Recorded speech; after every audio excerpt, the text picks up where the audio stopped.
আমার চ্যানেলে তোমাদের সবাইকে স্বাগত জানিয়ে আমি দীপা চলে আসলাম আবারও একটা নতুন ব্লগের সাথে। আজ হচ্ছে কোজাগরীর লক্ষ্মী পূজা, তো পূজার জন্য আমি রেডি হচ্ছি। আর এই শাড়িটা এখন আমি ভেঙে নিলাম, এখন রেডি হয়ে নিলাম, স্নান করলাম। আমার শ্যাম্পু করা ছিল না, আমি তাড়াহুড়ো করে ময়দা মেখে রেখে চলে এসেছি। মানে মায়ের জন্য পরোটা বানিয়ে দেবো, সেটা পরে। মায়ের আড়ি পাতা মনে হয় এতক্ষণ হয়ে গেল। আর দেখো বাজে এখন 4:30। 4:30 আর আমার আজকে সারাটা দিন আমি দিয়েছি আলপনার পিছনে। চলো দেখাই, সারা বাড়ি আজকে পুরো লালে লাল করে ফেলেছি। চলো দেখাই, এসো এসো তোমরা এসো। এই দেখো দরজা দিয়েছি। এই দিকটাতে আমার কোনো আলপনা দেয়া হয়নি, কারণ সময় হয়ে ওঠেনি। কালকে যদি দিতে পারতাম তাহলে সবটা কমপ্লিট করতে পারতাম। আর এই যে এই দেখো আলপনা, দেখো বড় ডিজাইন দিয়েছি, কি ভালো লাগছে। এই শাড়িগুলো দেখতে ভালো লাগছে না বলো বুঝছি? খুব সুন্দর লাগছে। শুধু যে এখানে দিয়েছি তাই নয়, আরো দেখাচ্ছি। এই দেখো পূজাবার কে নতুন বিড়াল। এই দেখো এখানে অন্য একটা ডিজাইন করেছিলাম, তারপরে মুছে আবার এটা করেছি। আর এই দেখো এত চড়া চড়া করে করার কি কারণ বলতো? ভেবেছিলাম এই রেডের মধ্যে না হোয়াইট দিয়ে ডিজাইন করবো, কিন্তু এদিকে সন্ধ্যা নেমে আসছে, আর করবো না। এমনিতেই ভালো লাগছে, থাক আপাতত এরকম। যদি মনে হয় তাহলে পরে ডিজাইন করবো। আগে আমার কাজকর্মগুলো সেরে নিই, তারপরে এসব। এই দেখো পুরোটা দেখো, ওইদিকে ওই সিঁড়ি থেকে তো আসছে পুরোটা, তো একই রকম ডিজাইন রাখার চেষ্টা করেছি। দেখো পুরো লালে লাল লাগছে, উপর থেকে কি ভালো লাগছে দেখতে, সুন্দর লাগছে না?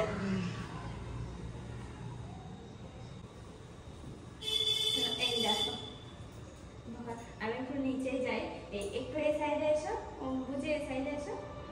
এদিক থেকে এটা দেখো, এই দেখো এই সিঁড়ি, মানে সিঁড়িটা নিচের সিঁড়িটা দেখতে পাচ্ছ? কি ভালো লাগছে দেখতে, খুবই সুন্দর লাগছে।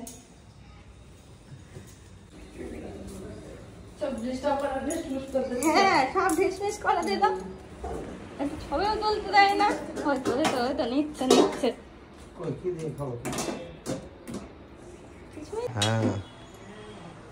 পচা আমের বলে অত টেস্ট। হাট বাড়ি আমাদের আম গাছের গাদা, তাই কি ন্যাংরা আম।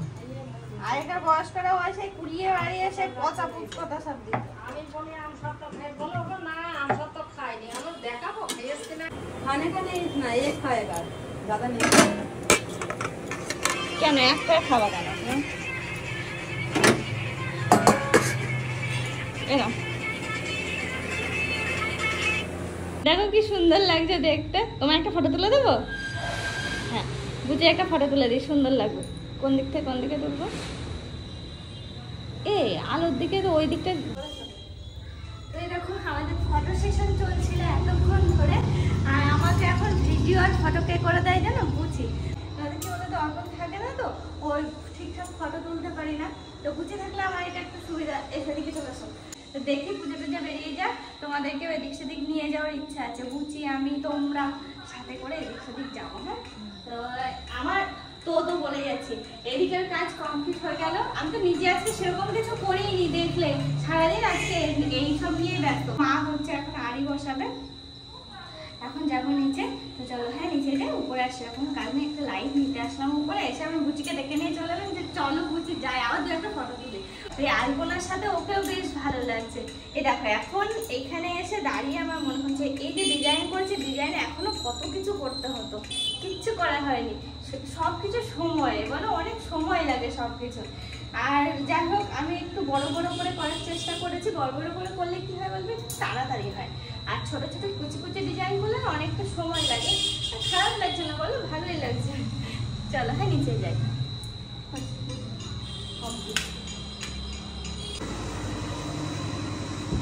এরকম বললাম না একটা লাইট নেওয়া দরকার, তো এই লাইটটা নিয়ে যাই নিচে একটু সেট করবো, কারণ ঠাকুর ঘরটায় আলোটা একটু কম, মানে আমার পক্ষে আলোটা একটু কম আমার জন্য।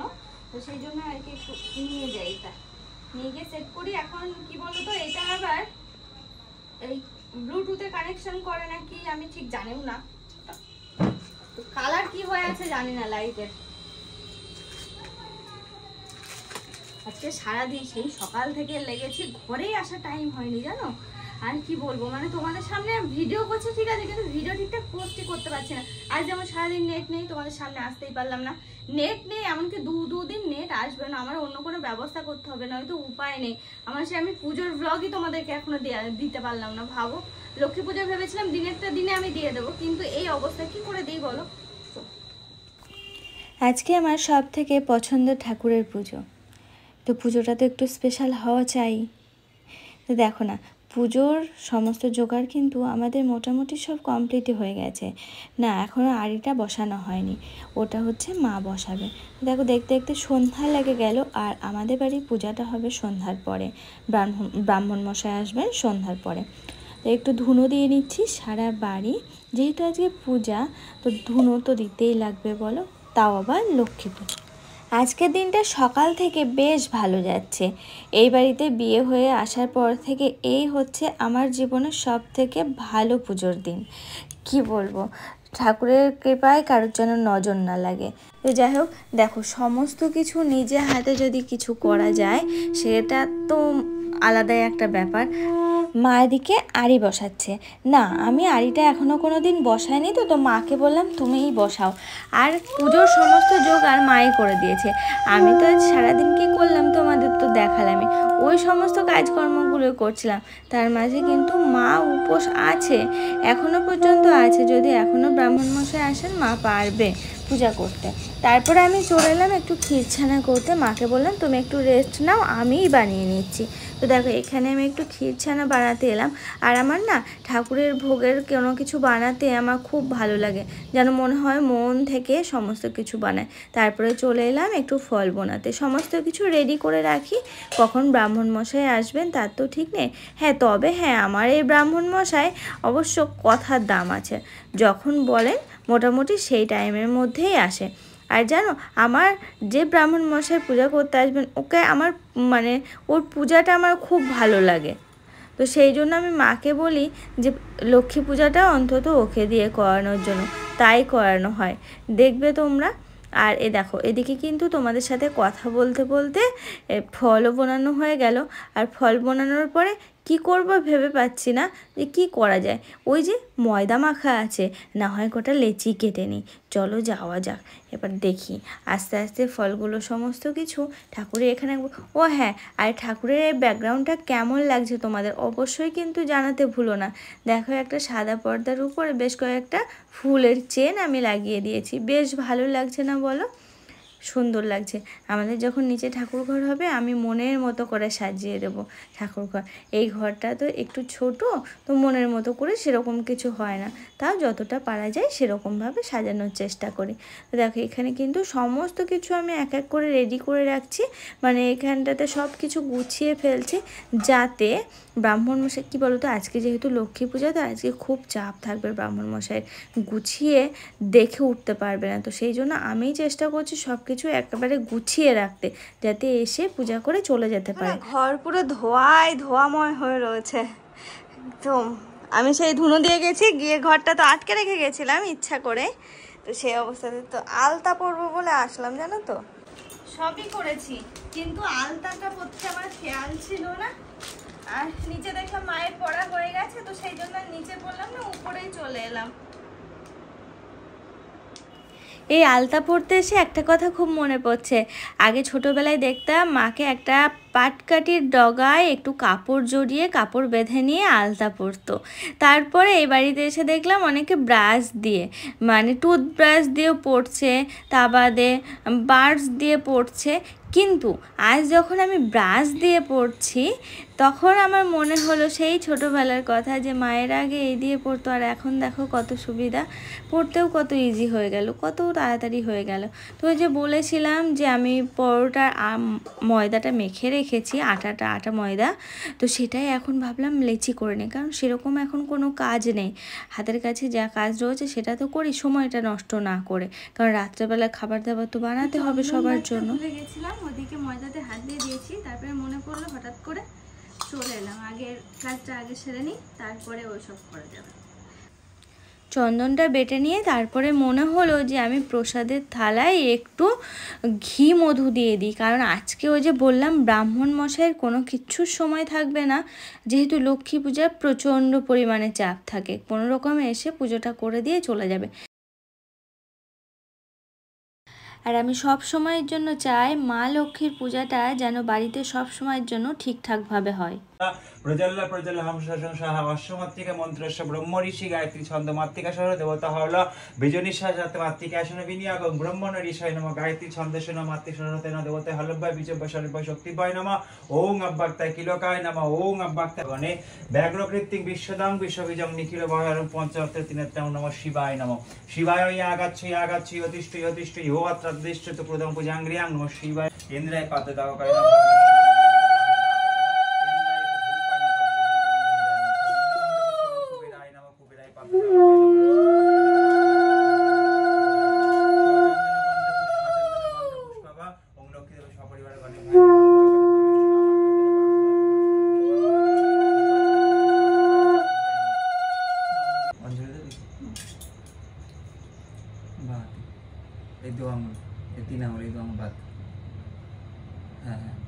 নমো শ্রী বিষ্ণু নমো ছিটা তিনবার মুখে নমো শ্রী বিষ্ণু নমো শ্রী বিষ্ণু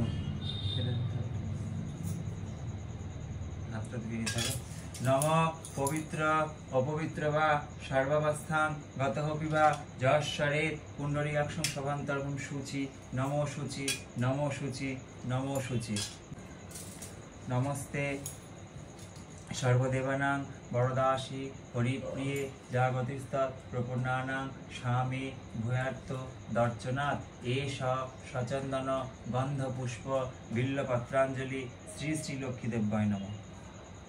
ওম নমঃ।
বিষ্ণুনাম তার সাথে আশ্বিন মাসের শুক্লপক্ষে পূর্ণমাং তীর্থ নাম গোত্র যেন কি বলেছিলেন অশোক হালদার বিশ্বরী গোত্র চতুর্দশ লক্ষ্মী পুজো কর্ম তিনি কাঞ্চন বললাম ব্রাহ্মণ সম্প্রদায়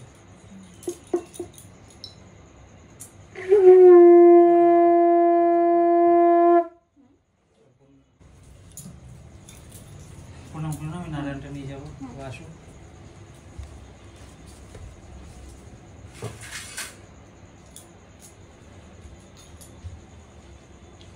ডেকে দেন এখন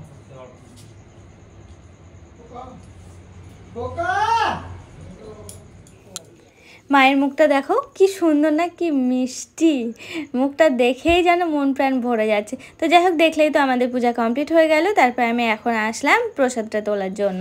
আর হ্যাঁ, পূজা তোমাদের কেমন লাগলো অবশ্যই কিন্তু জানাতে ভুলো না। আমার তো খুব ভালো লাগে কৃষ্ণর পূজা করা, মানে আমাদের ব্রাহ্মণ মশাই, এই ব্রাহ্মণ মশাইয়ের পূজা আমার খুব পছন্দ হয়। তো আমি সেই জন্য বলি লক্ষ্মী পূজাতে একেই ডাকতে। তো দেখলেই তো সবটা। আর এখন আমি প্রসাদগুলো সবাইকে দেব। তো এক এক করে সবার কি একটা অন্য পাত্রে আমি ঢেলে নিচ্ছি, তারপরে বাইরে নিয়ে গিয়ে সবাইকে প্রসাদ দেব। ওদিকে কাকু আছে, মধু কাকু আছে, বাবা আছে, মা আছে, আমি আছি, সবাই মিলে একসাথে বসে বসে খাবো। যাই হোক, প্রসাদ খাওয়া কমপ্লিট হয়ে যাওয়ার পরে আমি চলে আসলাম রাত্রে খাবার দাবার বানাতে। পরোটা, আজকে মায়ের ইচ্ছা হচ্ছে পরোটা খেতে, লুচি নয়তো পরোটা। সারাদিনের ধকলের পর এই যে সবে ঘরে আসলাম অর্পণের খাবার দাবার নিয়ে। এখন মনে হচ্ছে কখন গা টা ধুয়ে একটু বিছানায় শুতে পারবো, কারণ বুঝতে পারছো সেই ঘুম থেকে উঠেছি আজকে 5টায়, 5টা থেকে একভাবে চলছে, এখন বাজে 10টা 5। তো এক ফোঁটা বসিনি। দেখো খুব যে কাজ করেছি তা না, কিন্তু যে কাজটা করেছি পুরো কোমরের উপর প্রেশার পড়েছে, তার কারণে আর মাঝে একবার শরীর খুব দুর্বল লাগছিল। যাই হোক এখন ঠিক আছে, এখন খাওয়া দাওয়া সেরে একবার উপরে আসলাম আর অর্পণের জন্য খাবার নিয়ে আসলাম। এখন আমি গা ধুয়ে নিই। তো চলো, আজকে আমাদের লক্ষ্মী পূজাটা ঠিক এইভাবে কাটলো। দেখো অন্যান্য বার কি করি বলো তো, সাজুগোজ অন্যরকম করি, কিন্তু এবার না ইচ্ছা করলো না, রাত্রেবেলা পূজা তো দিনের বেলা হলে একটু সেজে গুজে একটু ছাদে গিয়ে দু একটা ফটো তুলতাম। তো একটা নতুন শাড়ি পরে নিয়েছিলাম, দেখলেই তোমরা, শাড়িটা সবে ভাঙলাম আজকে। এই শাড়িটা, ও হ্যাঁ, শাড়িটা কেমন লাগছে সবার আগে সেটা জানিও, কারণ এই কালারটা আমার খুব ভালো লাগে, রাস্ট কালার, খুব পছন্দের একটা কালার বলতে পারো শাড়ির ক্ষেত্রে। তো এটা দেখার সাথে সাথে না আমি নিয়েছিলাম। আর কথা না বাড়িয়ে আগে একটু ফ্রেশ হয়ে নিই, তারপরে কি করি না করি তোমাদের সঙ্গে আর হয়তো আসা হবে না আজকে। তো আজকের ব্লগটা এই পর্যন্ত রাখছি। সবাই ভালো থেকো, সুস্থ থেকো আর সাবধানে থেকো।